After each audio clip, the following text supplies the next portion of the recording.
¿En qué consistía el antiguo pacto? ¿Y cómo es superior el nuevo pacto al antiguo pacto? Quédate con nosotros porque hoy estudiaremos Hebreos capítulo 9.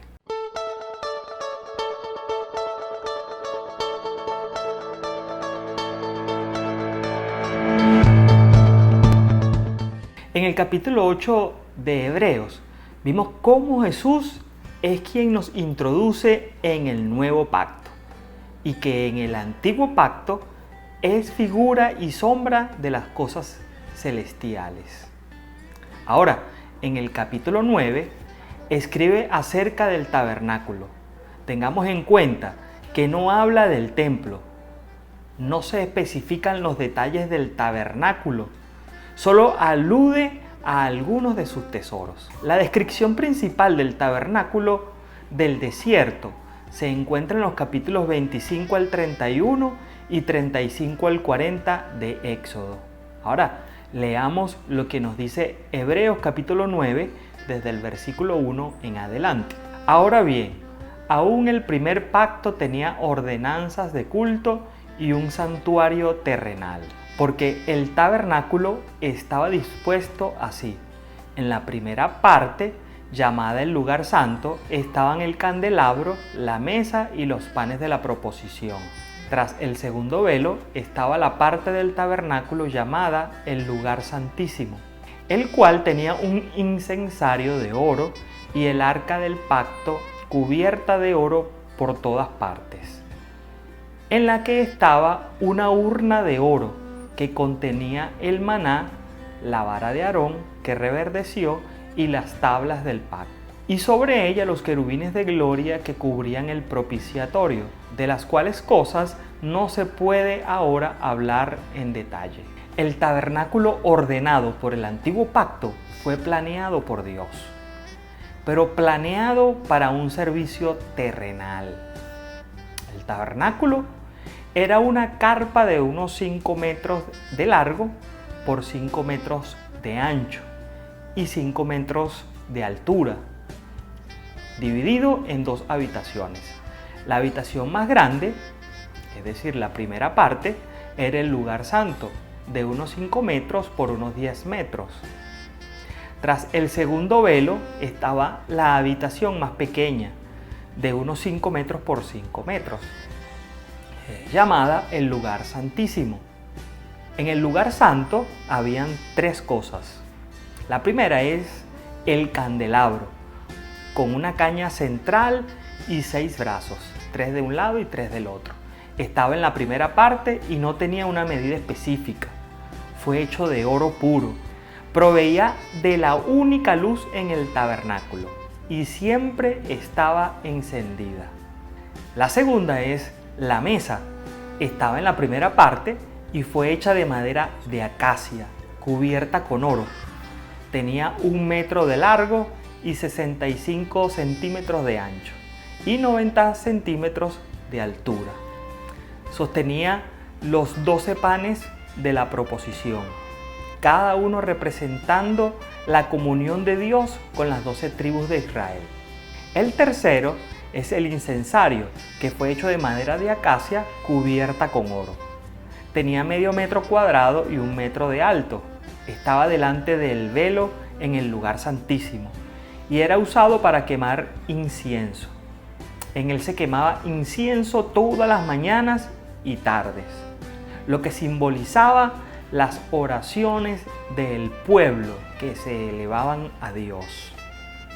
El santuario se refiere a la primera parte, conocida como el lugar santo.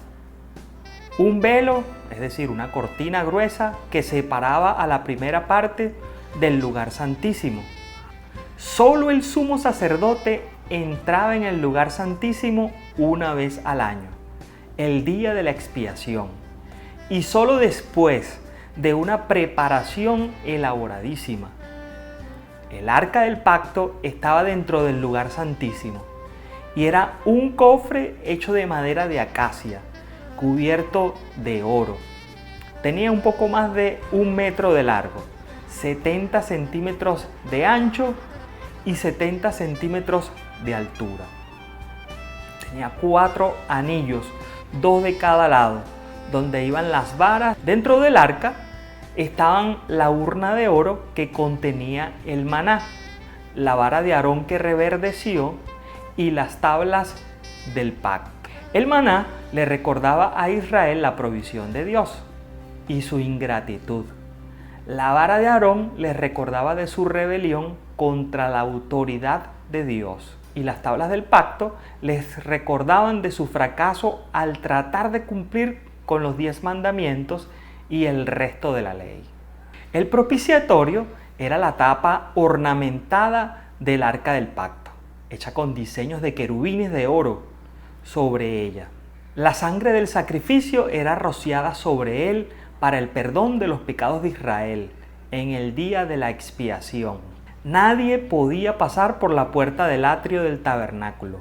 Solo los sacerdotes y los levitas. Solo ellos podían entrar. Solo los sacerdotes podían entrar en el lugar santo. Y el sumo sacerdote era el único que podía entrar en el lugar santísimo. Todo era muy hermoso, pero las personas corrientes no podían acercarse a la presencia de Dios. Jesucristo quitó la barrera y abrió de par en par el acceso a la presencia de Dios para toda la humanidad. Hebreos, en el capítulo 9, continúa diciendo desde el verso 6, y así, dispuestas estas cosas, en la primera parte del tabernáculo entran los sacerdotes continuamente para cumplir los oficios del culto. Pero en la segunda parte, solo el sumo sacerdote, una vez al año, no sin sangre, la cual ofrece por sí mismo y por los pecados de ignorancia del pueblo, dando el Espíritu Santo a entender con esto que aún no se había manifestado el camino al lugar santísimo. Entre tanto que la primera parte del tabernáculo estuviese en pie, lo cual es símbolo para el tiempo presente, según el cual se presentan ofrendas y sacrificios que no pueden hacer perfecto en cuanto a la conciencia al que practique ese culto, ya que consiste solo de comidas y bebidas, de diversas abluciones y ordenanzas acerca de la carne, impuestas hasta el tiempo de reformar las cosas. Solo el sumo sacerdote podía entrar en el lugar santísimo, y eso solo el día de la expiación. La principal descripción del día de expiación está en Levítico 16. El día de la expiación era un acto general de expiación por todos los pecados. Este día todo el pueblo y todas las cosas se limpiaban para que pudiera continuar la relación entre Dios e Israel. El sumo sacerdote entraba a la segunda parte o al lugar santísimo. No era para tener comunión, sino solo por expiación, primero por sus pecados y luego por los pecados del pueblo. Los pecados de la ignorancia eran el objetivo principal del día de la expiación. Se asumía que ya se habían ocupado del pecado conocido a través de las ofrendas regulares por el pecado y los sacrificios diarios.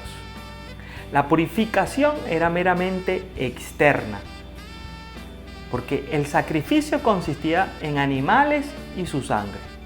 Todo esto no expiaba el pecado. Todo esto era una figura y sombra del único sacrificio perfecto, el de Jesucristo. Era un ritual impresionante, pero no era más que una sombra ineficaz. Jesucristo es el único sacerdote y el único sacrificio que puede ofrecer el acceso a Dios a toda la humanidad. El versículo 11 sigue diciendo, pero estando ya presente Cristo, sumo sacerdote de los bienes venideros, por el más amplio y más perfecto tabernáculo, no hecho de manos, es decir, no de esta creación, y no por sangre de machos cabríos ni de becerros, sino por su propia sangre, entró una vez para siempre en el lugar santísimo, habiendo obtenido eterna redención. Porque si la sangre de los toros y de los machos cabríos y las cenizas de la becerra rociadas a los inmundos santifican para la purificación de la carne, cuánto más la sangre de Cristo, el cual mediante el Espíritu Eterno se ofreció a sí mismo sin mancha a Dios, limpiará vuestras conciencias de obras muertas para que sirváis al Dios vivo. Jesús, como nuestro sumo sacerdote, ministra en un santuario superior en el trono mismo de Dios. Un lugar más grandioso que cualquier cosa que manos humanas pudieran hacer.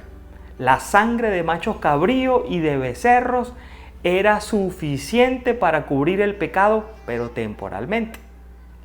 Pero solo un sacrificio perfecto podía obtener eterna redención. El sacrificio de Jesús fue superior. Era perfecto, voluntario, racional y motivado por el amor. Si estos sacrificios imperfectos eran considerados como suficientes por Israel, pues ¿cuánto más deberían considerar la máxima suficiencia del sacrificio perfecto? La gran superioridad del sacrificio que ofreció Jesús radica en tres cosas. La primera es, los sacrificios antiguos limpiaban el cuerpo humano de la impureza ceremonial. El sacrificio de Jesús limpia el alma. El cuerpo de una persona podía estar ritualmente limpio y su corazón estar lleno de suciedad moral. El sacrificio de Jesús libera la conciencia humana del peso del pecado porque nos trae el perdón de Dios. El segundo es que el sacrificio de Jesús obtuvo una redención eterna. Jesucristo pagó el precio y nos libertó del dominio y la esclavitud del pecado. El tercero es que el sacrificio de Cristo permite al hombre dejar las obras muertas y vivir en adelante una vida nueva, limpia y útil. Ahora, ¿cuáles son las diferencias entre el sacrificio de Jesús al sacrificio de animales? Bueno, lo primero es que el sacrificio de Jesús fue voluntario. A los animales se le quitaba la vida. Jesús dio su vida. Lo segundo es que el sacrificio de Jesús fue espontáneo. El sacrificio animal era un producto de la ley. El sacrificio de Jesús fue producto del amor. El tercero es que el sacrificio de Jesús fue racional. La víctima animal no sabía lo que estaba sucediendo. Y Jesús supo todo el tiempo lo que él estaba haciendo. La cuarta es que el sacrificio de Jesús era moral. El sacrificio de los animales era un ritual prescrito y mecánico. En cambio, el sacrificio de Jesús fue en obediencia a la voluntad del Padre y por los hombres. La libre elección del amor. Sigamos leyendo en el versículo 15. Así que por eso es mediador de un nuevo pacto, para que interviniendo muerte para la remisión de las transgresiones que había bajo el primer pacto, los llamados reciban la promesa de la herencia eterna. Porque donde hay testamento es necesario que intervenga muerte del testador, porque el testamento con la muerte se confirma, pues no es válido entre tanto que el testador vive.